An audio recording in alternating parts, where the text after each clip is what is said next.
Glassmaking dates back more than 40 centuries. But in the late 1800s, glassmakers created something new. Glass that was both milky and translucent.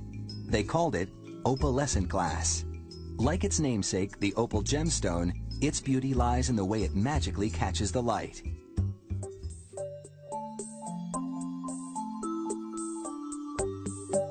Opalescent glass is a semi-transparent glass in either a solid color or a swirling mix of hues.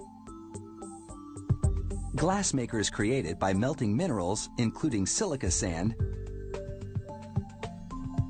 soda ash,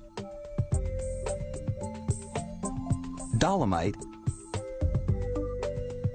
limestone,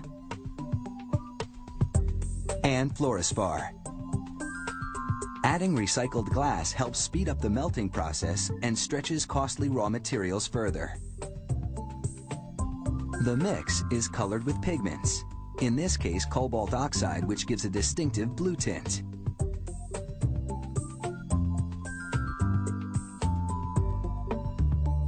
A hoist then lifts the raw ingredients, called batch, to a double-chambered mixer. Ingredients flow from end to end between them, thoroughly blending the batch.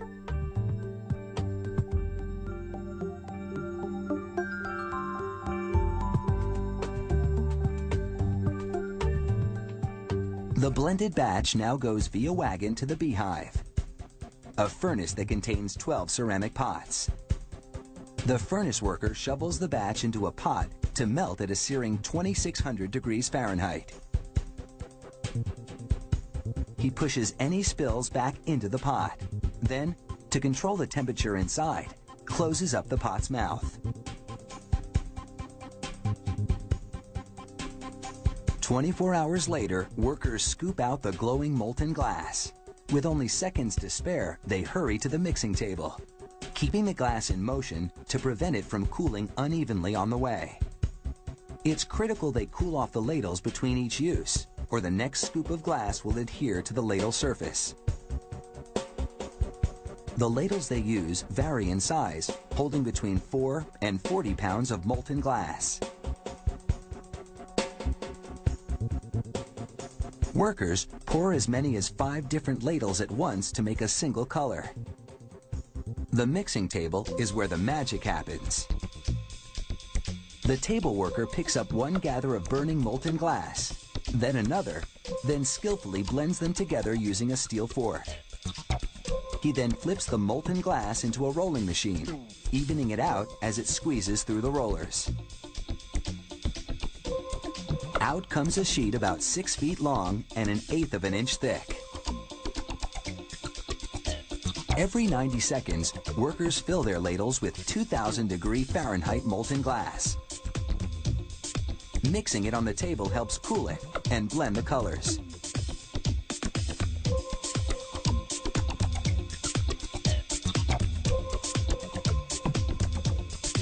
The table worker separates the glass sheet from the table surface, forcing out any trapped air bubbles and further cooling the glass. The sheet now goes into a leer, an oven that hardens the glass, then cools it evenly to prevent cracking. From there, it's on to the trimming table. Workers wear protective clothing and thick gloves to handle the razor-sharp edges, still hot to the touch. Cutting the glass sheets is a delicate 2-person job. They must work in sync to keep pace with the sheets that keep on coming. A single pot produces about 25 sheets over 24 hours. That's 300 sheets a day from just one 12-pot furnace. Using a carbide-tipped cutter, the workers score the glass, then snap apart the pieces, standard 32-inch square sheets.